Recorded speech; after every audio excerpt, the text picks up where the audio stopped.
Greetings, YouTube. The doctor is in. Dr. Urias Papers here, coming at you with another commentary on Marvel Contest of Champions.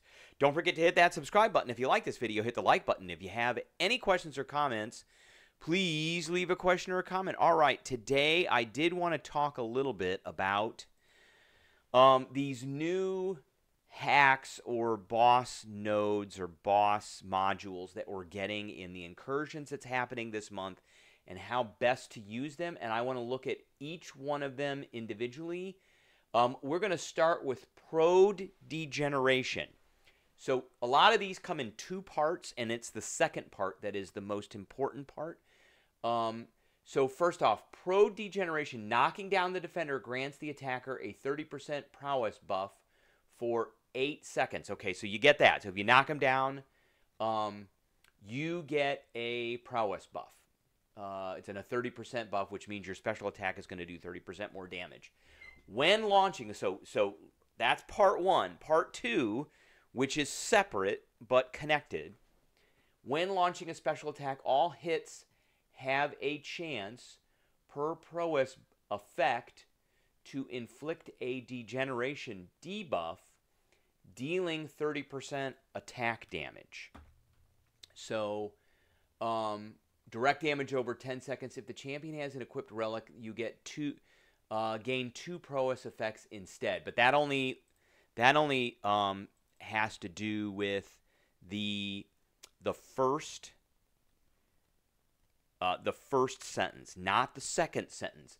And what's important to understand is that second sentence, that if you have a champion who is going to get prowesses, then when they launch their special attack while they have them, then that particular champion is going to inflict degeneration debuffs per prowess effect. All hits have a 20% chance per prowess effect. So if you got someone like Storm who gets tons of these things, she may actually be launching degens on the opponent, like a bunch of them, if she's got a bunch of hits. All right.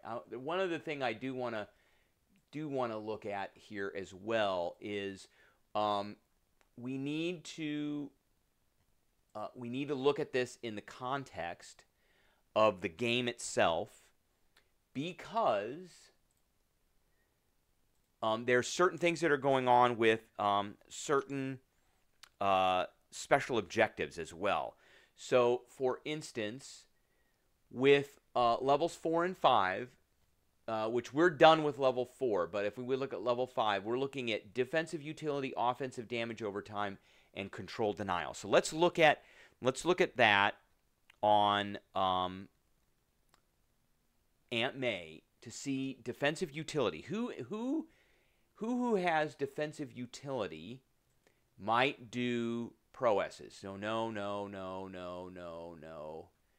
I think she'd get some. Pre-fight ability. Maybe not. Yes. When Fireworks Surge is not active, being struck, landing a hit, or striking into the block has a 50% chance to apply a prowess.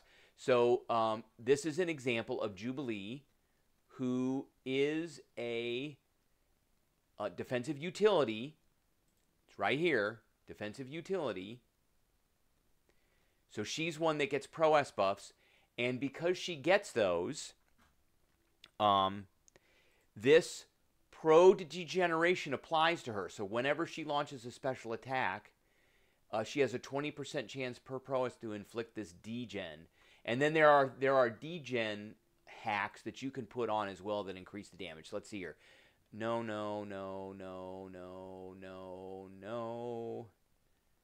I don't think he does. Not very many get these prowess buffs in here.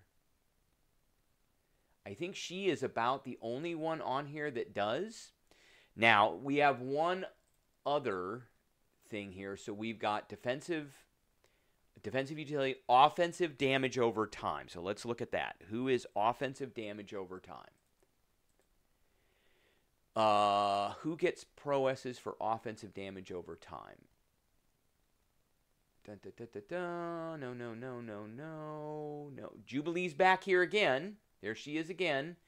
Red Magneto gets tons of these. Tons of these. So he probably would be a good one. If you go in and get that hack, then you need to bring him. You should have him on your team.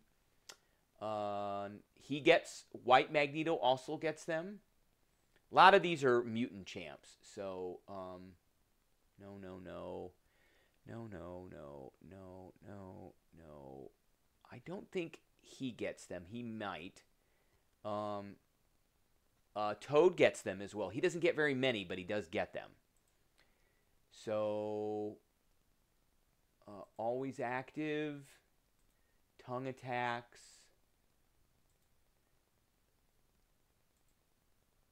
And where is that at?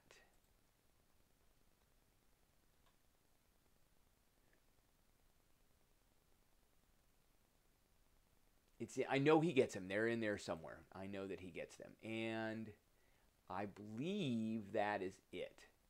So, so again, we've got some mutants that are on here as well. But I think the biggest ones right here are Red Magneto and White Magneto. And so they would fulfill that, and you would be doing a ton of damage over time. Now, who is the last one in this? The last one in this is Control Denial. So let's look at that. Who is Control Denial? And no, no, no, no, no, no, no, no, no. I can't remember if he gets any or not. It doesn't look like they're... Professor X can get some. Indeed. No, no, no, no, no, no. I think that's about it. So there's not very many. But what the point of this is you should be looking, if you're trying to do these, then you should be looking for champs that line up with these. So the next one we have is alternating enhancement. If attacker ends a combo differently than the last, they gain a 20% prowess buff for 12 seconds. When striking, the attacker has a 20% chance per prowess on them to be passively unblockable. These two sentences are separate from each other.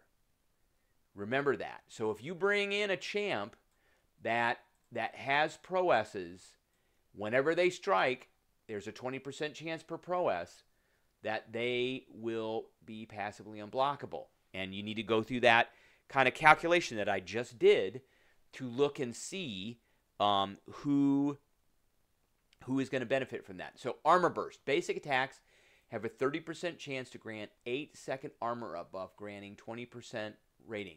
Special attacks inflict a burst of direct damage equal to the attacker's current armor rating. If the attacker has a relic, this damage is multiplied by the attacker's crit damage. So there isn't really anything special in this other than if the armor rating is very high, then you're going to be doing more burst damage. And so there are a lot of tech champs that have very high armor ratings. And that actually will get higher armor ratings because they get armor up buffs. So people like Sam Wilson, Captain America, that's one character. Omega Sentinel is another one. Hulkbuster, things like that. They get armor up, so they'll be doing a bunch of burst damage. Now this is a really good one. Draining Degeneration. Knocking the opponent down inflicts a power drain debuff, draining 60% of a bar power over 7 seconds, plus an additional second for each armor up effect active on them. While this debuff is active, anytime the defender is inflicted with a power burn, drain, or special lock effect, inflict a degen debuff, dealing direct damage over 15 seconds. This sentence right here is separate from this sentence, meaning that anytime the defender is inflicted with a power burn, drain, or special lock effect, inflict a degen debuff. So who does burns, drains, or power locks? Well, that's pretty easy. And again, we're going to go back to our full champ. Who's defensive utility? Well, who on here can do some of that stuff? There really isn't anybody on here that can do, who does drains, burns, or blocks. So no.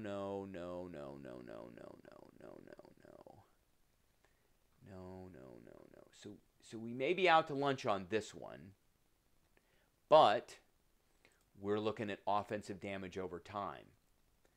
So we've got, who do we have on this list? We've got Penny Parker, and Warlock is a big one. I've used him already, and I've been doing I've got a rank 3 6-star Awakened Warlock, and he's doing like 6,000 damage per tick after he heavies a couple of times, especially after they're inflicted, and especially if they're healing. And then we've got Controlled Denial. And on here, who does burns? Well, Mr. Dr. Voodoo. Where is Dr. Voodoo at? There he is, right there. Dr. Voodoo, he does a burn. Dormammu can do a burn. I believe that sometimes she can, but not always. And then there's Warlock again.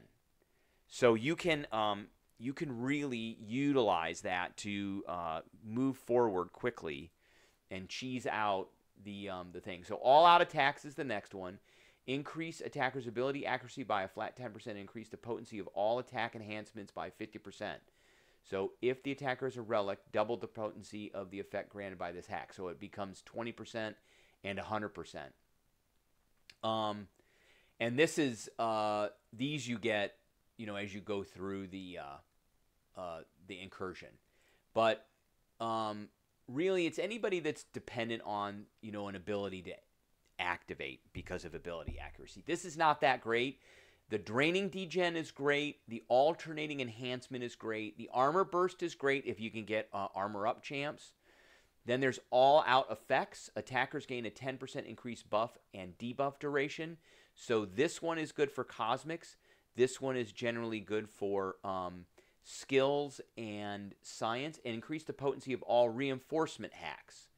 And then if the attacker has a relic, double the potency of the effects. So these get doubled. Poisonous Truth. So this is one that has these two sentences. Attacks against a stunned opponent have a 30% chance to apply a poison debuff equal to their attack rating for 5 seconds. So if you parry them, they become stunned. And as long as you're attacking them while they're stunned, you have a chance to apply a poison debuff. While this poison debuff is active, the attacker gains true damage buff, ignoring the defender's resistance and armor rating. Now, I've seen champs with poison who do poison damage who get this. Attacker has a relic instead, they gain true strike. At the ready. Attacking champion's spirit gauge. So this is an all relic hack. So the spirit gauge is tied to your relic. So you start with the relic full, and then when the striker attack is launched, the attacker gains an unblockable for 8 seconds plus an additional second for each damaging debuff on the opponent when the buff is applied. So if you've got like Nick Furies who do bleeds, or Diablos who do poisons, or Archangels who do poisons and bleeds, then you're going to cause this unblockable buff to last a very long time. Spirit Gauge feels a double the rate when the unblockable attack is landed. So then you start filling this back up and can start over again. Then we've got Keep It Going. Every 10 hits in the attacker's combo meter applies an armor break debuff on the defender equal to their attack rating for 10 seconds. The Spirit Gauge fills at double rate when striking an opponent under the effect of a non-damaging debuff. So this is mainly for science champs who do things like non-damaging debuffs like Titania, and for also for skill champs who do things like disorients and things like that. So, all right, that's what I got for everybody today. I really want everybody to kind of pay attention to these. I really like the Drain Degeneration and the Pro Degeneration. I may make a couple of videos just showing how these work with champs. but they are amazing when you can get them to work properly. And if you use the proper champs, and you can match these up, you can clearly match these up with champs that fit with the different hashtags that we're being given in these special objectives. And I'm telling you, it really, really helps. All right, that's what I got for everybody today. I appreciate everybody tuning in, and I will catch everybody later.